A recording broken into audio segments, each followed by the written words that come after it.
Welcome to the ESI Africa podcast, brought to you by your trusted power and energy multimedia journal.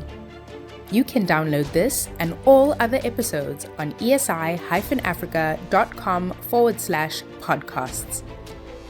Let's get into today's conversation.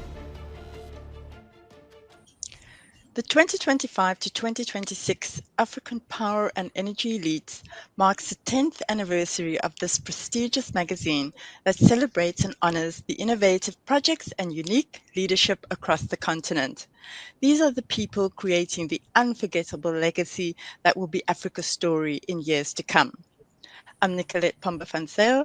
I'm honored to be speaking with one of these leaders today, Logan Moodley.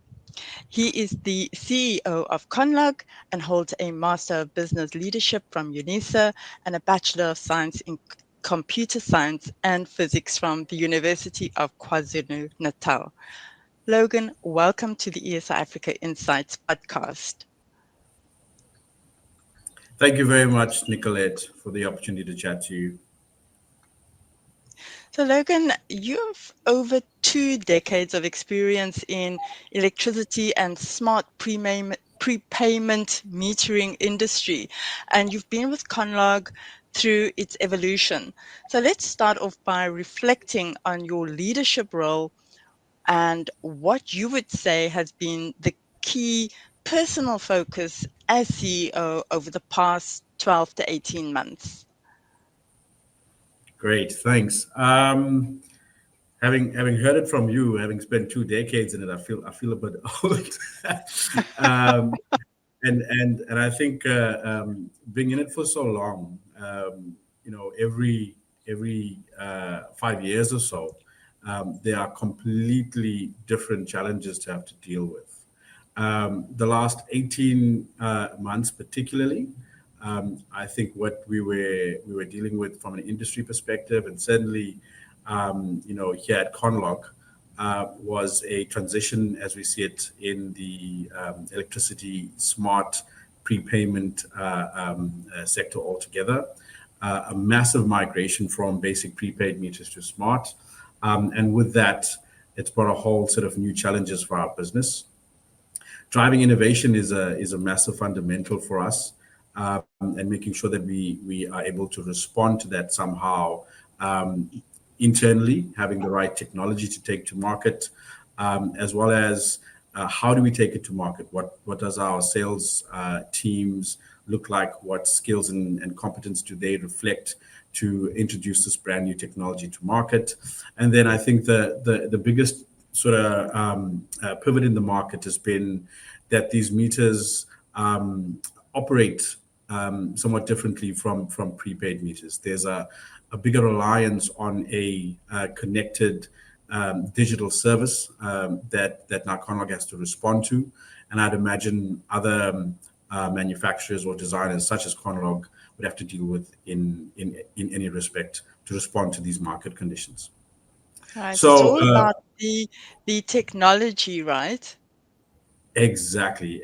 Everything's underpinned by the technology. Massive shift in this technology landscape meant that we had to, recalibrate inside of our business, and I had to make sure that we focused our energy in the right areas, drove resources in the right areas, so that we could tick all of the boxes. Taking a meter to market is not the same as it was some five years ago today. Right. I just want to touch a little bit more on that particular question, and this is more around the focus of your current leadership style and how that then differs from previous years or even the previous 5 years. Great. Well, I think now we had to be given the time constraints, given how quickly the market shifted. I personally had to be more deliberate and more clear. More focused around what sort of vision I wanted translated inside of the business. So having the opportunity to be consultative as I used to be in sort of previous sort of iterations or activities inside the business, I think that sort of diminished very quickly. We had to respond. We had to respond with some degree of resilience. As you'd imagine, everyone's talking about smart. Certainly here in South Africa, between the various ministries, between authorities, whether they're public or private institutions, the adoption of smart meters is a critical topic. With that, there's a lot of excitement in the market as to what volume of meters are we talking about, and you'd imagine that the competitive landscape changes very quickly. So so I too certainly, myself through my leadership team here, be it executive or senior management, had to be very deliberate, very direct with some of the short-term actions, look at medium-term actions, understand how that resonates with what the market's doing, what technology we're bringing, but moreover, what is the competitor going to do, and how do we anticipate these competitive sort of activities, and then build some sort of mitigations around that as well. So, I think the one thing I've sort of dealt with is that every year, or every chapter in this business is represents something new, and you almost have to sort of reposition yourself and respond differently to that new challenge. Yeah. Right, and it's never easy to actually change your personal style. It takes a very concerted effort, right? So this brings me to the question of what are you most afraid of, and how do you manage this fear? I think leading a business such as Conlog, which is an institution of sorts, in the sector here in South Africa as well as on the continent. One, there's a responsibility in acknowledging what that institution or heritage and brand equity represents, and knowing that you're going to have to make sure that every decision you take always applies to what is in the best interest of the business. And the business is a collection of people, a collection of thoughts and ideas, and operational parameters. So leading that type of business, and institutional business, through this type of change does require some courage, but does require a lot of energy and effort. If I look at the time spent to navigate our business through this transition, at a personal level, long hours, long days, sometimes no weekends, and that became almost the standard or accepted practice between the rest of my leadership team as well. So how do you lead people through that type of change? That was my big concern, because I had to get them all on this journey with me. I think remaining sort of resolute to our true purpose helped us through that, which is we know what we're doing, we're impactful in the work we do.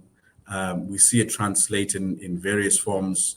When we bring access to utility services to homes, we see the benefit it brings to large distribution authorities, Munich's metros, when they have access to technology that suddenly transforms their operations. So I always said to the team, let's not focus on the prize. Let's make sure the journey to the prize is as exciting.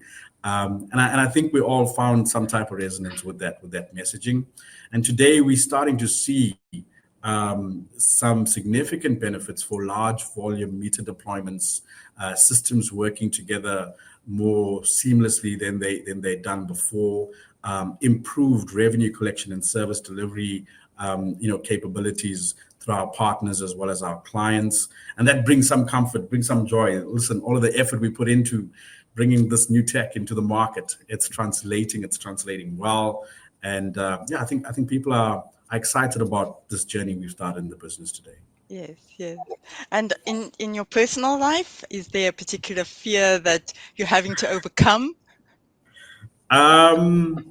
Listen, balancing out my time has been probably the most difficult thing. But making sure that I've always found the occasion to, give my loved ones time, be it early morning, having a breakfast, engaging in some type of dialogue, those are important things because I got to interact with them. I didn't feel like I missed them to the balance of the day.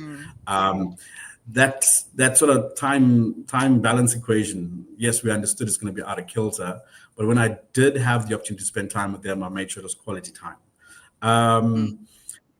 As you'd imagine, it is heavy lifting when you have to transition a business and a group of people into a whole new sphere of smart metering.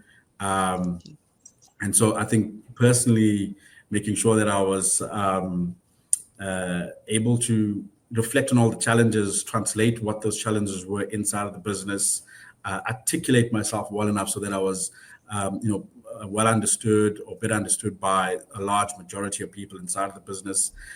Those are things that always concern me. It's not just a change in tech; it's a change in culture and thinking inside of our business, which meant organizational restructuring in some areas, re-equipping ourselves with different skills in new areas, learning. So, I think if I reflect on that sort of change in the business, we invited people to join us on the learning journey. And I'm quite excited to share that a lot of people joined us, which was great, which helped that transition for me, I think, a little better than I thought it would turn out to be. But overall, yeah, quite an enjoyable experience. So, in being a CEO of a successful company like Conlog, I think one of the fears is also how do you prioritize, and which you have mentioned in your response to the previous question. But how do you prioritize between innovation and the nitty-gritty operational side of things, and then the partnerships that you need to look at? Who are you partnering with? Are those people or companies the right partners for you? And then also, very importantly, is the market expansion. How do you prioritize all of those elements? Not without difficulty. Every one of those elements are just as important as the next. But I think what is important is prioritizing, where do we place our energy? What sits right in front of us that gets us the win, that allows us to translate value quickly. I think, for us, understanding the impact of the whole sort of technology change in the industry, the impact that we're able to bring, and then reflecting on what is the big problem we're trying to solve, right? How does every input, whether it's a product or a service or a digital sort of activity, be it software or a digital service we'd bring to the client, how does that translate into value? And then I think for me personally, looking at these broad topics, then evaluating carefully what priorities do we place, in advance of others, and then how then do I equip the right skills and competence around that set of actions that we'd have to focus on. So having an effective team was quite instrumental for me, making sure that we recalibrated what that team looked like. I think the personal journey for me has been around continuously evaluating the skills and competence around what would represent a successful smart meter project or grid modernization activity, and what role do we play in that, and then how do we solve for the big equation.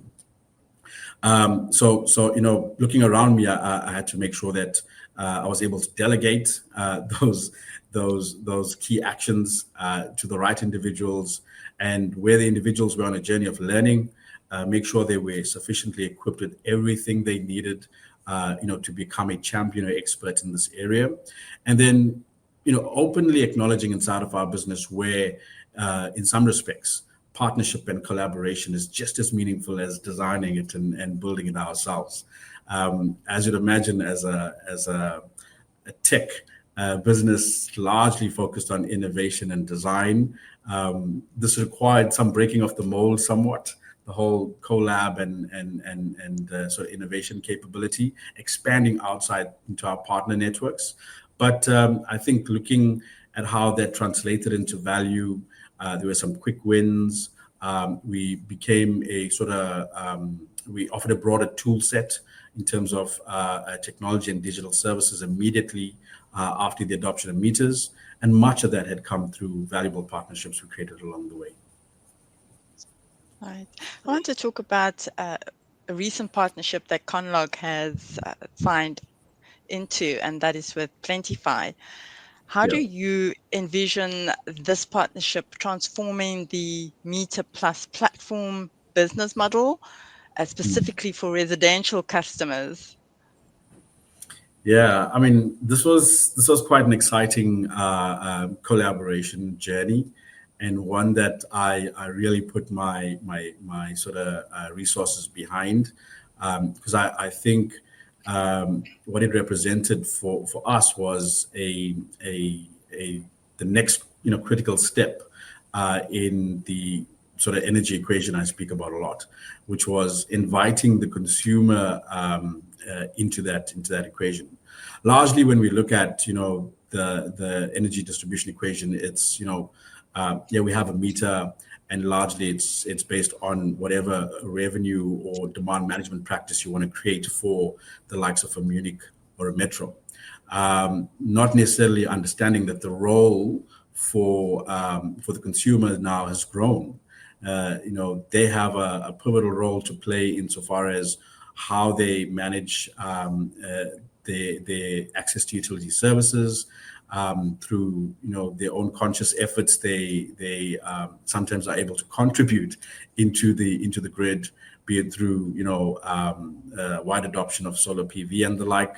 So now we have a multi-sided effect, where there's potential flow of electrons in either direction, but that flow of electrons, if carefully measured and managed, is a significant proposition. And when we looked at that, when we looked at the scale and the evolution of our platform business, what we wanted that to represent, and we, the adoption of a partner such as Plentify, it made a lot of sense to us. What it solves for is, creating a utility service orchestration platform for us as Conlog, and understanding that inside of who we orchestrating value for, the customer is the consumer rather is a big player in that space. So that technology, having access to the product in the field, we're able to then leverage wonderful concepts such as demand management or load management at the consumer level, create beneficiation schemes for both the consumer as well as the distribution authority, and for the likes of ourselves acting as a platform partner, orchestrating these benefits. And I also imagine that there was a bit of fear involved in taking that step to partner with another company.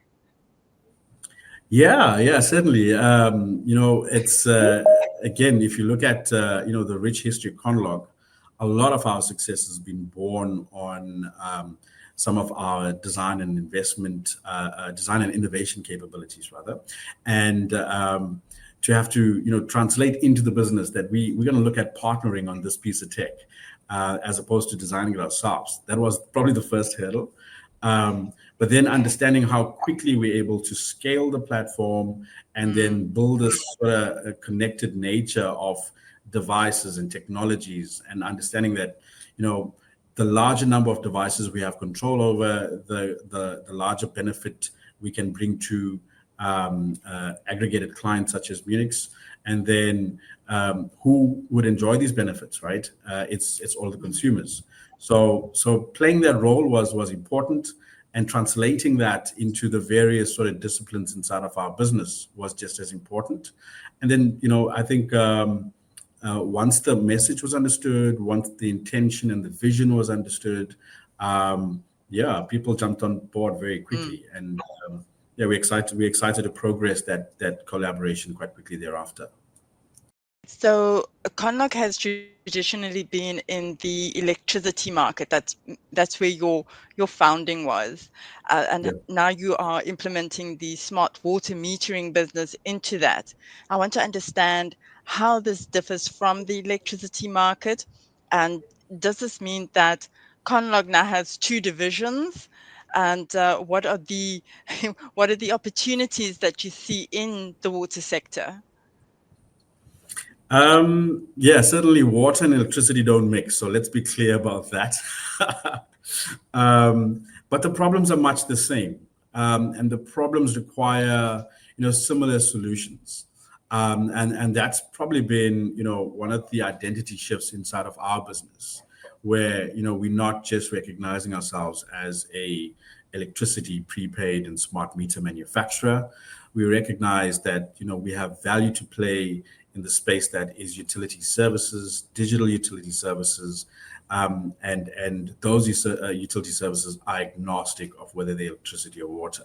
We have a specific set of competence, be it design capabilities, innovation, as well as manufacturing capabilities that we're able to leverage.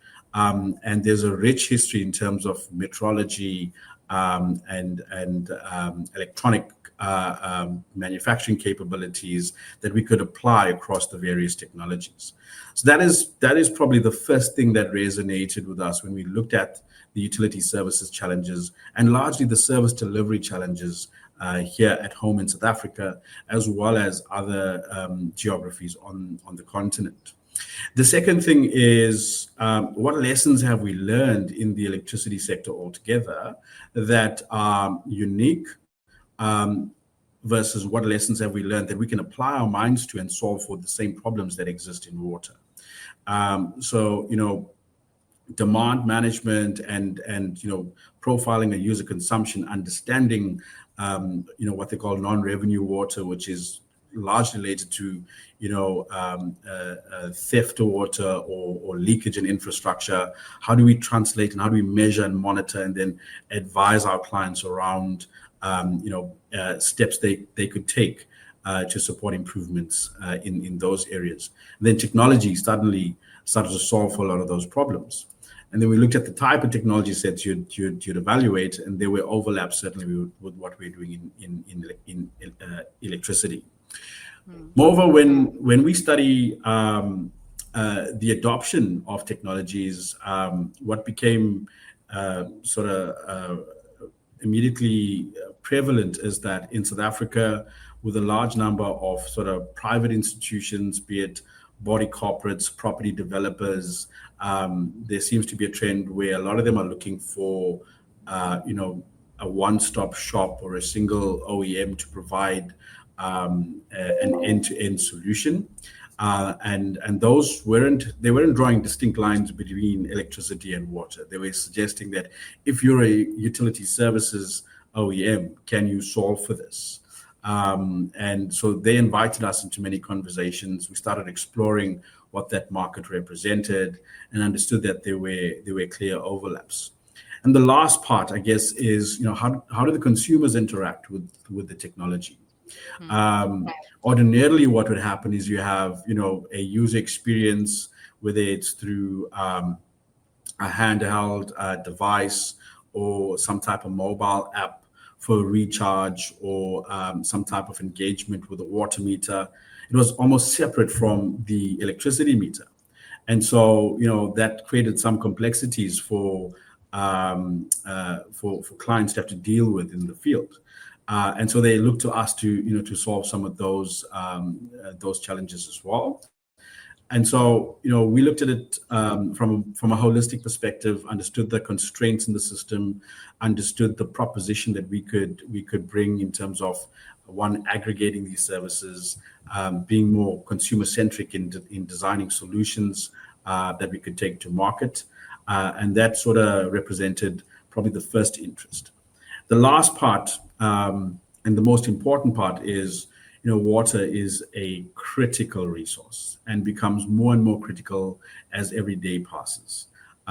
Without the appropriate management of this critical resource, lots of cities, lots of towns will be dealing with day zero events, right? So interventions now certainly deal with immediate challenges, but also protect the interests of any authority that has to manage water utility services.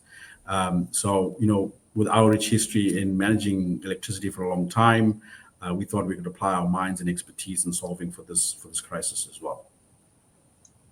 Right. Very important that we talk about this precious resource that we have and how do we conserve it.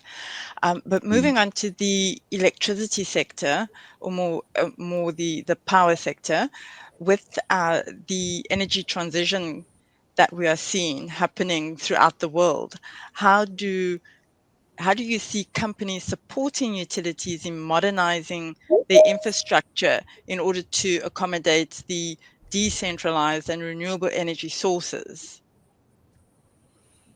Yeah, I mean, if you look at, even the collaboration I spoke to earlier with Plentify, it's acknowledging that consumers are on their own journey to have to deal with the type of utility service they enjoy at home, for various reasons, right?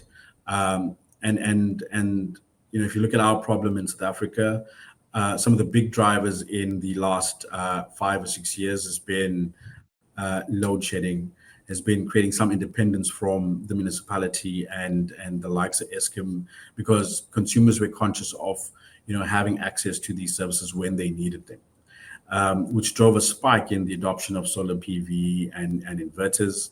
And I think that has sort of spurned a whole new industry. It's spurned a whole new type of consumer, and that's translated into the opportunities for consumers themselves being able to support some type of small scale embedded generation capability. That, together with, again, solving for the energy equation at the distribution side, understanding where do we spend our resources as a country.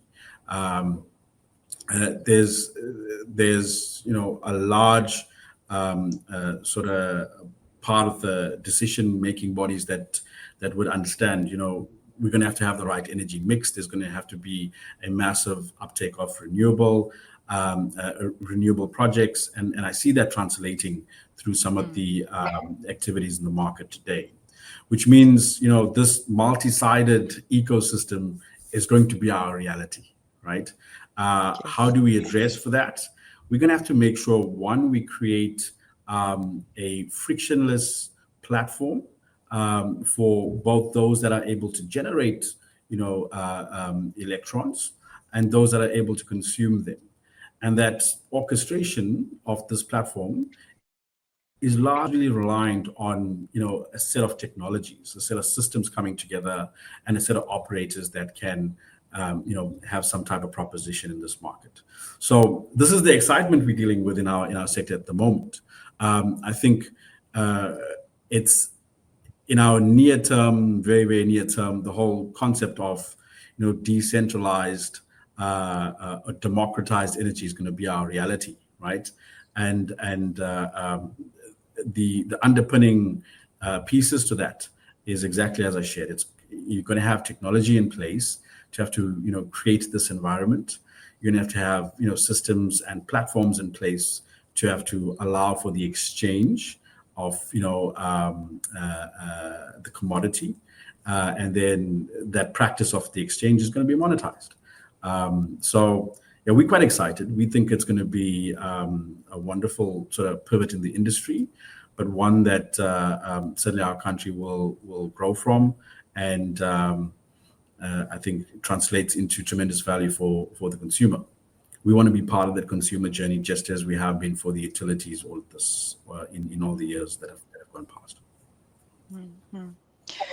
We've spoken quite a bit about the technologies and around helping the consumer to understand their usage and things like that. But what advice do you have for the utilities in terms of getting closer to the consumer and understanding what the consumer needs and how then to provide that?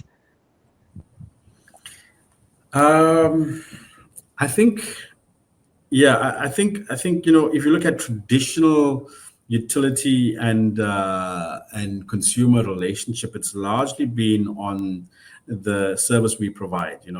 Access to electricity or access to water. Where that service is provided, in this sort of new context, be it through some of the smart metering applications, be it through a solar PV and the like. The consumer and utility sort of relationship changes quite radically. Utilities would have to become more conversant with how consumers, ingest or consume actually these utility services. The times they're able to, offtake energy. The volume of energy they're able to offtake during seasons, during months, during days. All of this data sort of establishes a profile for a consumer, and being able to translate that data into some type of utility service optimization program allows, one, for more effective utility management at the municipal level, but two, deliver the value for the consumer when they actually need it. As opposed to, I'm able to deliver the value, I'm going to charge you a tariff for it irrespective, right? So that sort of divide between the consumer and the utility distributor, that now diminishes. And the biggest driver for how that divide diminishes comes from the technology, right? The technology creates access to the consumer that we've never enjoyed before. That access is real time. The meters are online all of the time. We're able to interpret exactly how consumers are engaging with the meter or the utility service altogether, and we're then able to take intelligent decisions from that point forward. Response times to incidents changes. Response times to service delivery activities change. So the divide reduces, but also your ability to service them improves. And I think, if you look at what is the end result, we want access to utility service. We want to pay for that service at the right rate. We want to enjoy it only when we need it, and we want it, and we want to care very little about the inconvenience of not having it, right? So I want to be home and make sure that I've got hot water, that I've not had a load shedding event throughout the day, and it's impacted my water heater or geyser. I can't have a hot shower. I want to be home and know that I've got the ability to cook a meal for my family without any inconvenience. And having access to these devices and these systems now, we're able to translate all of these problems back into solutions where consumers now enjoy the benefit of having these services available to them all of the time without necessarily being inconvenienced. And we deal with the inconvenience at the technology level, because we understand that the energy equations are not going to be solved for immediately. We're not going to support all of the generation demand by rolling out as many coal-fired power stations or alternative renewable applications in the short term, right? So that takes a lot of money. But dealing with this journey to the consumer, implementing rigid and robust demand management programs, load management programs even, while being conscious of what the consumer's needs are, that translates into access to service at a convenience and at the right price. Right. So let's also talk a little bit about policy and the innovations that can be put in place that you believe will be the biggest game changers for utilities. So what policies and innovation do you believe is going to be the biggest game changers? And this can be just what you would like to see, not necessarily what is going to happen. What I'd like to see, we speak a lot about decentralized distribution systems. This whole concept of, the democratized energy sector. It's coming. It's going to be our reality. Do we have the sort of policy framework in place for the wide adoption of that? I think it's starting to come together. I think there are certainly, inputs from the regulators. I think there are market participants who are looking at, energy trading practices and licenses for energy trading. So that I think is heading in the right direction. If I look at what's available from an innovation perspective and technology perspective, a lot of what we need, we actually have today already. So if you ask me what I'd want, just some urgency on execution. I think the thinking is there. We've always had the thinking, and that's the remarkable thing. We've seen and learned from experiences of others. I think we just need to get to executing. There are going to be certain things that stand in the way of rapid execution, but I really think if we place our energy around what must translate to execution, the policies will translate quickly. We can create programs around that, and we should be able to go from there. On the tech adoption side, there's got to be some consistency in how we look at technology adoption here at home in South Africa, as well as across the continent. A lot of people are talking about, the benefit of smart metering, and more than likely, everyone's got a solution for it. But the way these systems come together at scale is when there are uniform standards and practices that various industry players can sort of leverage and benefit from. So my personal sort of ambition is to make sure that as an industry player, we drive the wide adoption of standards where we take that benefit to those who are adopting these systems, largely the utility clients, and then even those that are creating utility service platforms, bringing value to the consumer. Without standardization across devices and technologies, communication protocols fail. One meter doesn't talk to one system, and then you're reliant on another hurdle to have to overcome before that becomes a reality. If you adopt standards appropriately, then you deal with those challenges more systematically, and I think that is the solve. So when I look at sort of universal procurement programs, I would hope that they all sort of start reflecting on these standards very seriously, and then adopt technologies that respond to these standards, so that you have less sort of challenges in the future when you expect these systems to function a certain way.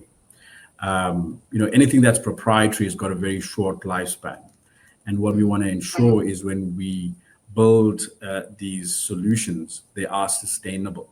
It's not an ordinary investment to look at infrastructure projects, certainly inside of the distribution space. And those investments have to be, well considered. And I think standards and support for standards create some element of sustainability, at least. That's very important. Okay. So in terms of the service and software side of the business, the vending, the analytics behind it, and the hardware side of the metering business, do you see there being challenges that can just not be overcome? Yeah.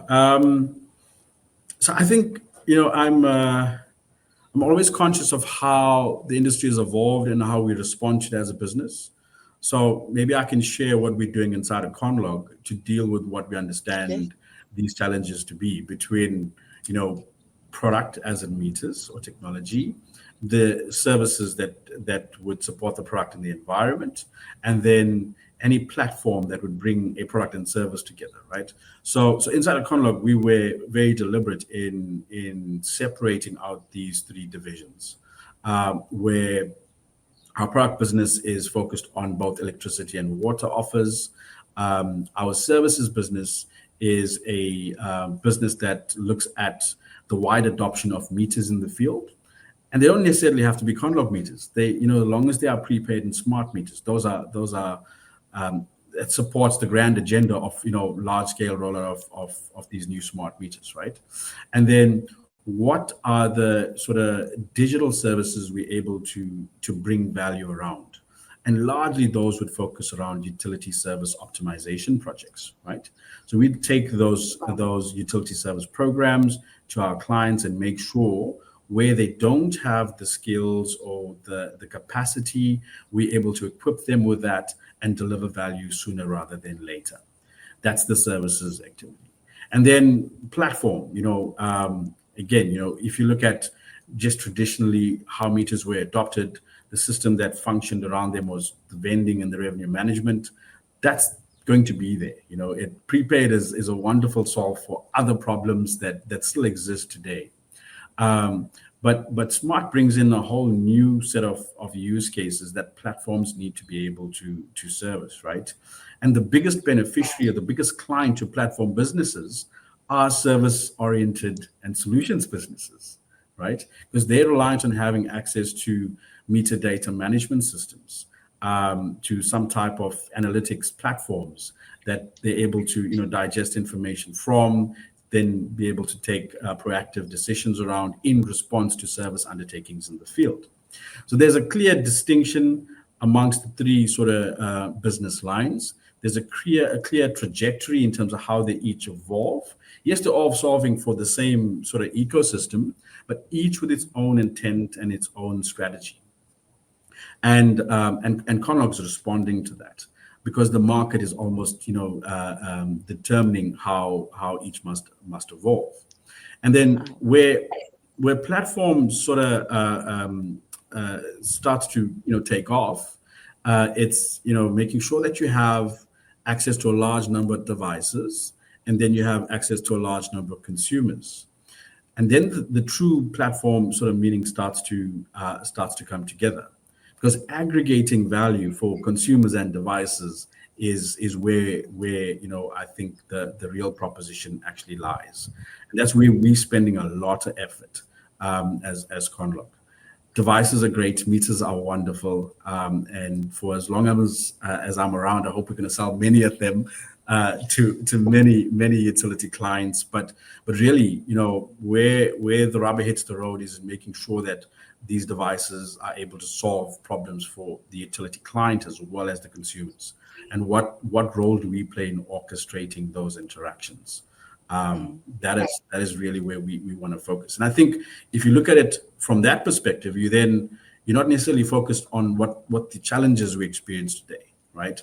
It's if we've solved for the consumer, we're creating frictionless environments around voucher distribution.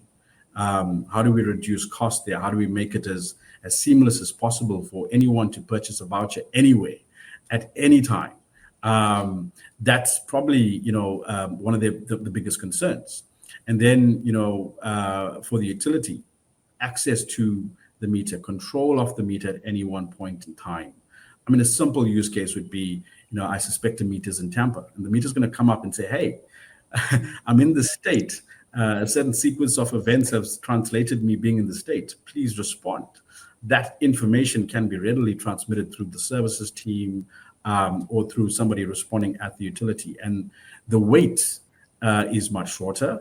The amount of resources lost because you've compressed time is far lower than it used to be. And that translates to a massive saving in rands and cents. So that's where we want to place our focus. Right, and it's also all around looking at building trust between utilities, customers, and service providers.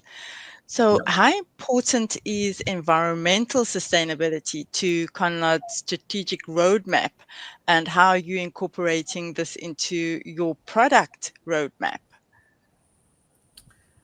It's massively important, right? I mean, if we look at the resources required for us to deliver, one electron through the grid, and then the cost associated with that. The cost is not just rands and cents, right? We got to look at the sustainable development of technology that supports some value proposition around that. Water in itself, we spoke about it earlier, it's such a critical and vital resource, right?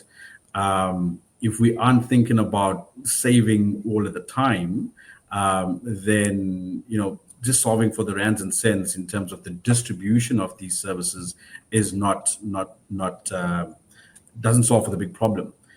Reflecting on some of the challenges, specifically in the water sector, the amount of losses that exist in infrastructure today that's completely unaccounted for, goes into the millions of rands at small to medium sized municipalities sometimes.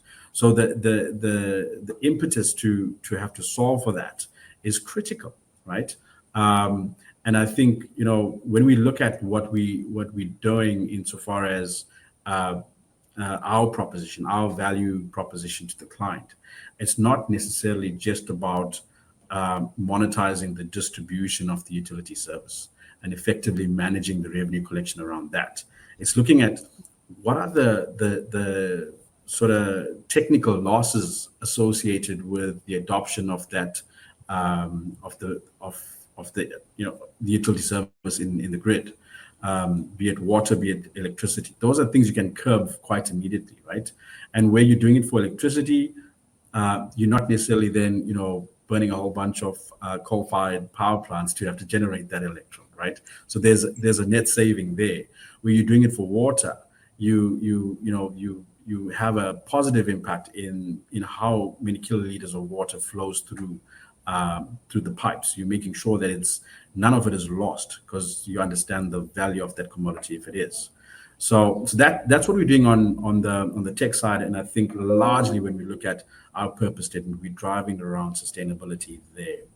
Inside the business, there's a big focus, sustainability measures through various programs based on how we manufacture the materials we choose to use in our design process, any sort of processes that relates to the adoption of chemicals in our process. We're very conscious of how we progress towards having a zero or neutral impact to our environment. That's a big topic in our business. We have a whole division that's set up driving it, and they hold us to account against any metrics that we've set up in our business. So it's a big topic. We understand the value proposition. We know that we're looking at all of the sustainability development goals. We have every year specific KPIs that deals with that.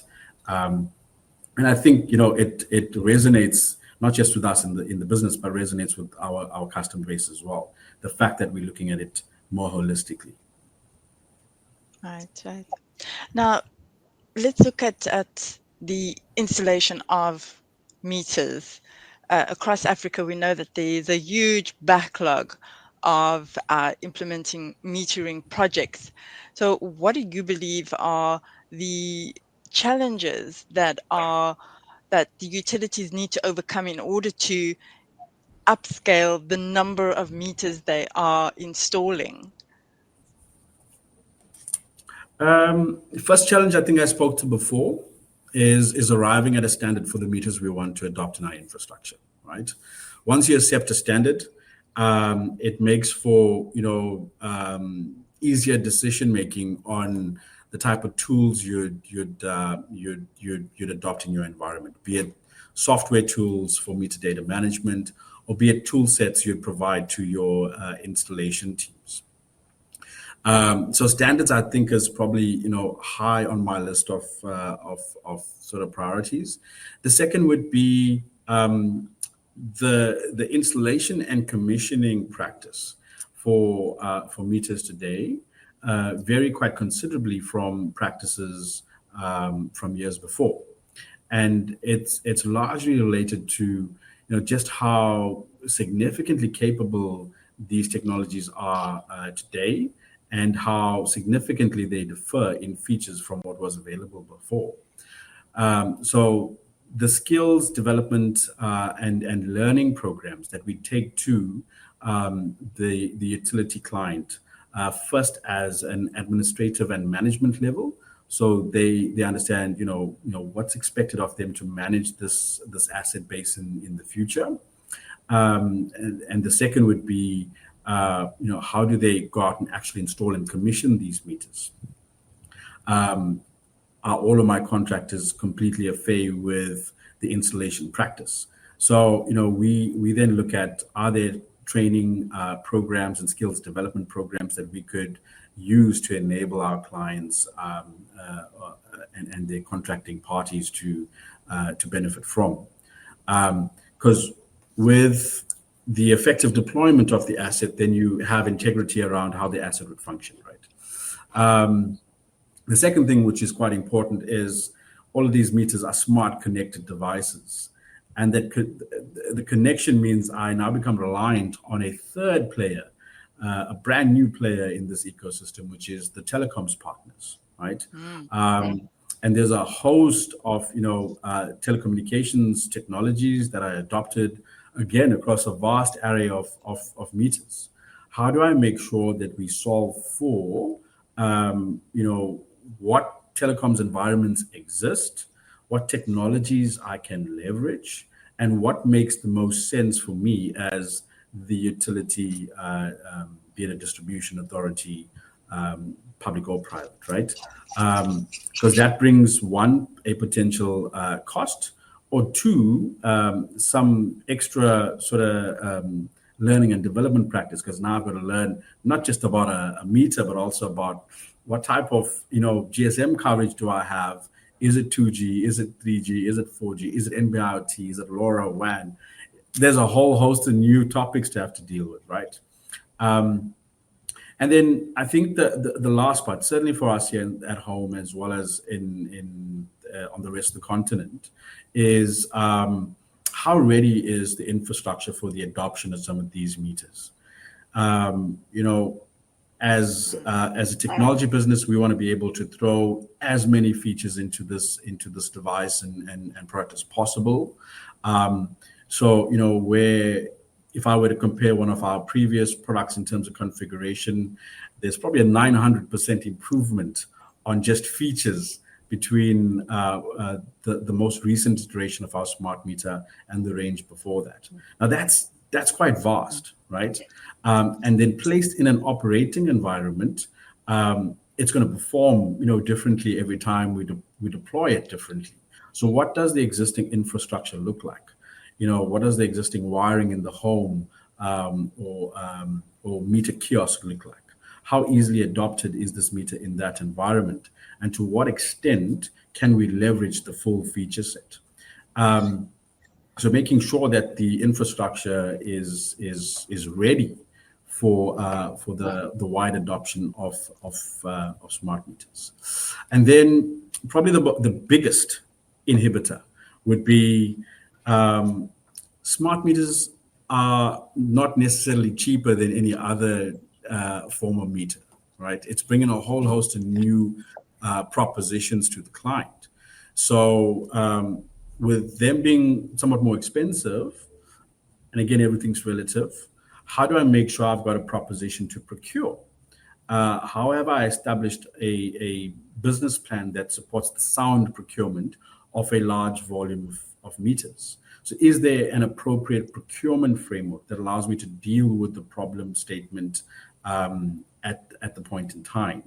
And I think that's, if you deal with all of those topics, you can address the scale, and then you can solve for the problems that you have as a large, medium to large size unit or distribution authority. Right. So, Logan, what initiatives has Conlog launched or that you are planning to launch that will drive uptake beyond the message of install the meter? I think it's awareness. We are spending a lot of time and energy around awareness, and awareness not just the meter, right?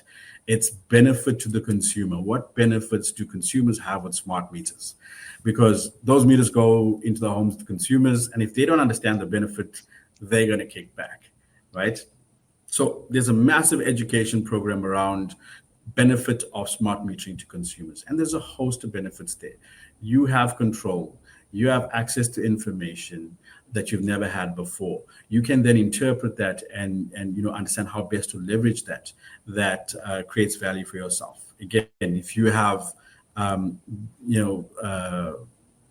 PV and you have a smart meter, you have the opportunity to resell tokens back into electrons back into the grid.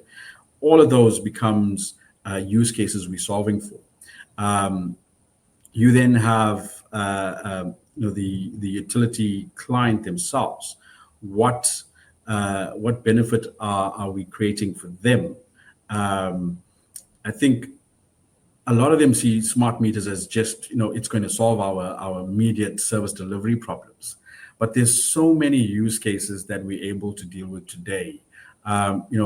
Aggregated demand management, managing tariff deployment, looking at the rands and cents applications between peak and non-peak tariffs. All of those use cases translate into some benefit that we could support through the wide adoption of these devices in the field for the utility. And then there's the bulk supplier. I mean, you look at some of the big problems today. There's a large number of distribution authorities, munis and metros, that are significantly indebted to the likes of Eskom, and they have to take specific steps to deal with how they able to solve for that problem. And I think smart metering has a massive role to play there, because the one thing about having the system in place is there's complete visibility. The visibility is there 24/7. You could see the system function. You could see it sometimes, misfunction, but at least you can see it. But where there's visibility at that level, there's transparency in the flow of value, be it rands or cents or be it electrons. And then you could measure and report against that and use that as a mechanism to create, the appropriate plan with the bulk authorities. So and we've seen those examples translate in some of the projects we've done already. So those are the benefits, and those are the sort of steps we take. It's largely education, because it's such a different beast almost from what we've been used to before. So everybody wins when it comes to the metering. So lastly, Logan, what is your vision for Conlog? And this can be looking at a 10-year period. I know it's a long time, but where do you see the company going, especially around the innovations that are coming into play, AI that is now in the market? How do you then innovate the company beyond that? Yeah. I think our vision is actually quite simple. We've been giving it a lot of thought. We want to be, I wouldn't say singular, but probably the most valuable utility services orchestrator, creating a lot of value around, utility services that are both digital, ensuring that we sort of bridge the divide between the consumer and the utility themselves, and enabling that journey through the wide adoption of meters, digital services, as well as platform technologies. I think the proposition is utility service optimization. That's our future, right? And where there's a technology or product to sell that solves for that optimization journey, we have that capability. Where there's a service related to the wide adoption and successful adoption of their technology, whether it's Conlog's or anybody else's for that matter, we have that capability. And then the system that brings all of these devices and consumers into one space, and consumers, the producers, the distributors, all of them sort of interacting with each other, creating this valuable environment for the efficient adoption of utility services. If we can be an orchestrator in that space, that would be great. I think in the future, the business shifts its focus I wouldn't say away from product, but more towards digital services and platform undertakings. Really, we want to be able to be the connector. We want to be able to solve for the bigger problems and understand that the building blocks we have are the meters and the software suites, but the big problems is orchestration, right? And I think that's where we want to be able to create the most amount of value for the industry. Well, Logan, thank you so much for spending the last hour with us and for sharing the world of metering and the world of Conlog. It's been an absolute pleasure digging into your insights. Great. No worries. I kind of enjoy that. And once again, thank you for the opportunity to chat to you guys. Always keen to share our thoughts about, where the industry is going and the role Conlog's playing. It has been a transformative era in metering and prepaid and smart particularly, and just glad through these type of interactions we get to share our experiences. So that brings us to the end of today's conversation with Conlog's CEO, Logan Moodley, and executive featured in the 10th Annual Elites magazine. If you enjoyed this episode, please give it a like and a share, and let us know what else you would like to hear about. Join us again for the next episode where we will be exploring the innovations on the people shaping the power, energy, and water sectors. Until then, I'm Nicolette Pomper van Zyl, and this was ESI Africa Insights.